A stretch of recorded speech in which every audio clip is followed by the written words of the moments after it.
جلوہ گری غریب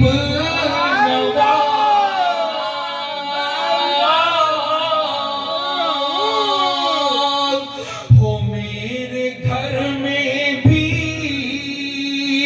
جلوہ گری غریب نواز میں کر رہا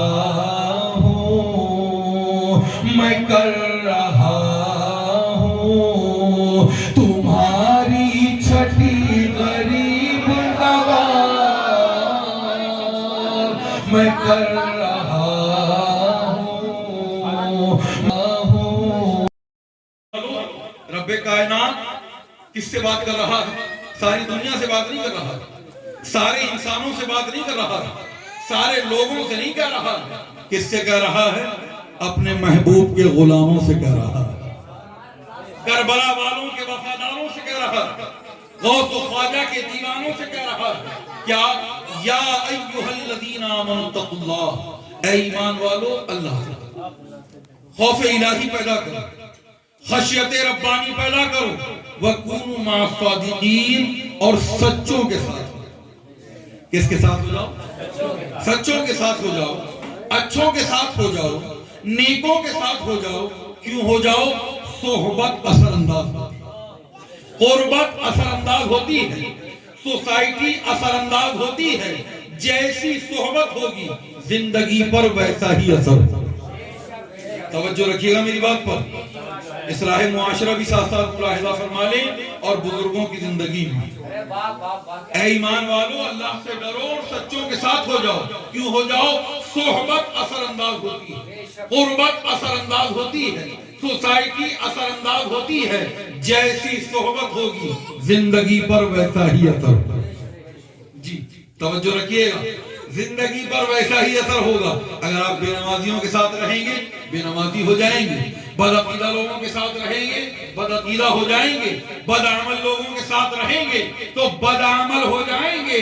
اگر بددین لوگوں کے ساتھ رہو گے تو بددین ہو جاؤ گے، اور اگر اللہ والوں کے ساتھ رہو گے تو اللہ والے ہو جاؤ گے. صحبت اثر انداز ہوتی ہے، قربت اثر انداز ہوتی ہے، سوسائٹی اثر انداز ہوتی ہے. اگر آپ کہیں تو میں ایک چند جملوں میں ایک نظیر پیش کروں.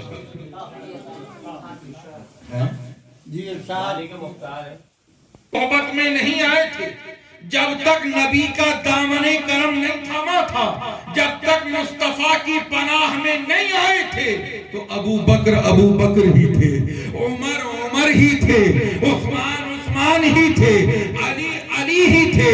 اور جب مصطفیٰ جان رحمت کا دامن کرم تھام لیا تو ابو بکر صدیق اکبر بن گئے، عمر فاروق اعظم بن گئے، عثمان غنی بن گئے، علی مولائے کائنات بن گئے. صحبت اثر انداز ہوتی ہے، قربت اثر انداز ہوتی ہے، سوسائٹی اثر انداز ہوتی ہے. جیسی صحبت ہوگی زندگی پر ویسا ہی اثر. بولو بھائی ہم ہندوستان میں بس رہے ہیں، بولو بھائی ہندوستان میں رہ رہے ہیں.